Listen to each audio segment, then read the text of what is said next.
Hey all my fellow and soon-to-be maniacs out there, this is your favorite webcomic creator and animator, the Chainsaw Maniac. Today we're going to be doing something a bit more different than the usual videos I normally do. And I'm sure you can tell by the title that we will be doing some power scaling on one of the most popular webcomic slash webtoon series, Unordinary, specifically answering the question just how strong is John, using various feats, statements and calculations. This may contain some spoilers, so if you don't want to be spoiled, you can always come back to this video. If you guys enjoy the content that I do and would like to see more webtoon power scaling like this, hit up that like button, subscribe and ring that notification bell if you want to be notified of the next video I do. Before I get started, I had a bunch of help from my good old buddy Elias, and for most of the calculations and feats, I'll be using all the findings that we discussed and put together. So first, we need to briefly go over the world of Unordinary and how exactly the power system works before discussing how strong John is. For this, I will only be basing this off episode 1 to 283, which is where I'm at, excluding the fast pass, just because that's what's most accessible to everyone. In the world of Unordinary, people are born with powers, and the more power you have, the higher up on the social hierarchy you are. Not only in power, but in status as well. These things seem to be imposed in the school system as well, where the strongest students are known as royal, given their own unique status within the royal group, composing of roles and responsibilities named after playing cards such as king, queen,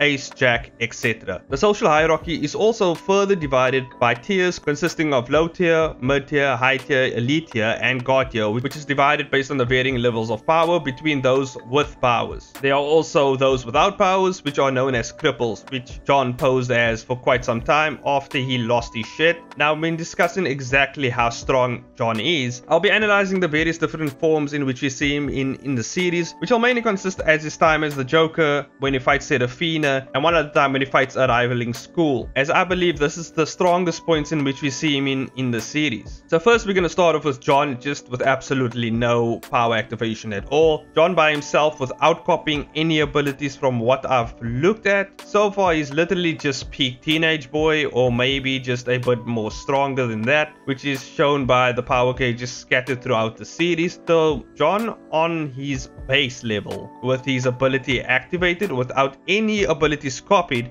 is pretty much the same, with almost no difference in power, as we see that John's dad, who has no powers at all, can casually take him down without any trouble, and at some point his dad even held back. John is a really competent fighter and is skilled enough to hold his ground against lower tiers and even a single mid tier without copying any abilities or having his ability activated at all. When it comes to fighting multiple mid tiers, he can be overwhelmed, and obviously anyone higher than mid tier would tear him apart, unless he activates or uses his ability. This being said, anyone with no powers at all can take him down, given that they have to be more of a skilled fighter than he is and just outmatch him in pure fighting skill, or just shoot him with a gun, only if he hadn't copied any abilities prior to those encounters. So like Bruce Lee would just fade his ass.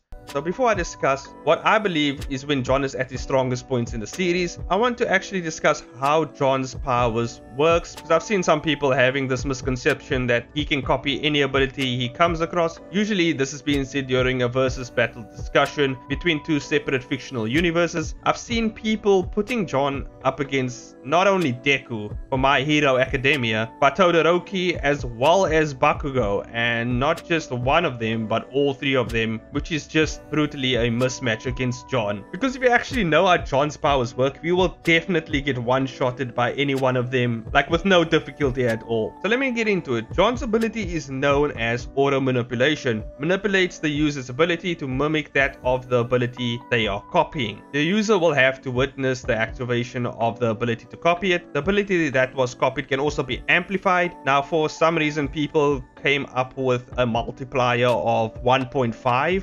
However, I have no idea where they got this from, but if you have any proof of this calculation, let me know in the comment section down below. From what I've collected, there's no disclosed limit. John can amplify abilities as much as he can handle. As we can see when he practices to use his amplification aspect of his ability, it took him some time to get at a comfortable point to where it's not too taxing on him to amp the abilities he's copying. John also has a passive defensive ability, which is known as order reading. This normally helps him predict the attack patterns of students who use their powers against him, which is why he can easily react to lower tiers and mid tiers, even with his powers not activated. Any weaknesses that the user has pertaining to their ability, like for instance, Arlo's barrier ability, when it takes more damage than it can handle, some of the damage transfers over to the user. John can only copy up to 4 abilities depending on the abilities itself, and it seems like there's some abilities that he can't really copy at all, like Claire's clairvoyance. The more complex the ability, the harder time John has of copying them. Also, another misconception that some people seem to have is that John, when he copies abilities, he gets knowledge of new ways to use the abilities, and that's not true. The reason why John is much better at using people's abilities than the users themselves is because John studied all sorts of ability related books, gaining an advanced understanding of order and ability fundamentals. He is also naturally gifted and has an obsessive personality to always learn more about the abilities and how they work. So over at his previous school, New Boston, not only did he level up from a low tier all the way up to guard tier in a short amount of time, he gained a boatload of experience with different abilities and how to use them by wailing away at high school kids. So overall, that's just like John in his base level and how exactly his powers work. So now that we have got John's ability out of the way as well as his base level abilities, we're going to discuss when John is actually at his peak performance in terms of how far he can actually go with these abilities. One of the more iconic appearances is when he is in his Joker state, and this is more or less his strongest form. However, I think there are 2 more forms that might surpass this one, but the findings in terms of speed strength are pretty much the same, with a few exceptions in terms of defensive and recovery capabilities. We will be discussing how strong John is in terms of speed, strength, durability, etc. When he's in his Joker state and faces off against all the royals, which range from elite tier all the way up to god tier, John is at this point already equipped with Zeke's ability before he comes to the fight to face the royals, or specifically Remy, which allows him to switch between an offensive and defensive form. The offensive form gives him higher attack potency, striking strength and speed, powerful enough to lift craters in the ground, as well as fast enough to keep up with Remy. However, she is a bit faster than him at this point. The defensive form gives him a hardening ability, increasing his durability and recovery. His hardening ability is strong enough to contend with Remy's lightning ability, who can bring elite or higher tier fighters to their knees with one powerful shock. He then copies Remy's lightning ability here, who has performed lots of subsonic and some hypersonic feats, so he should be around the same speed, if not a bit faster, due to his ability to amp other abilities once he copies over her powers. I'll put him around hypersonic easily if he combines Remy's speed with Zeke's ability, and he should be around the same in terms of the reaction speed as well. However, John, using his order reading ability to see or predict certain attacks coming his way, has a set range, as we see when Blake snipes him from a distance while he fights Remy, yet when he closes the distance, he can casually react to Blake's blast. Also, with Remy's ability, he can conjure up large-scale lightning attacks as well, from shocking someone right up to launching lightning bolts from the sky. John then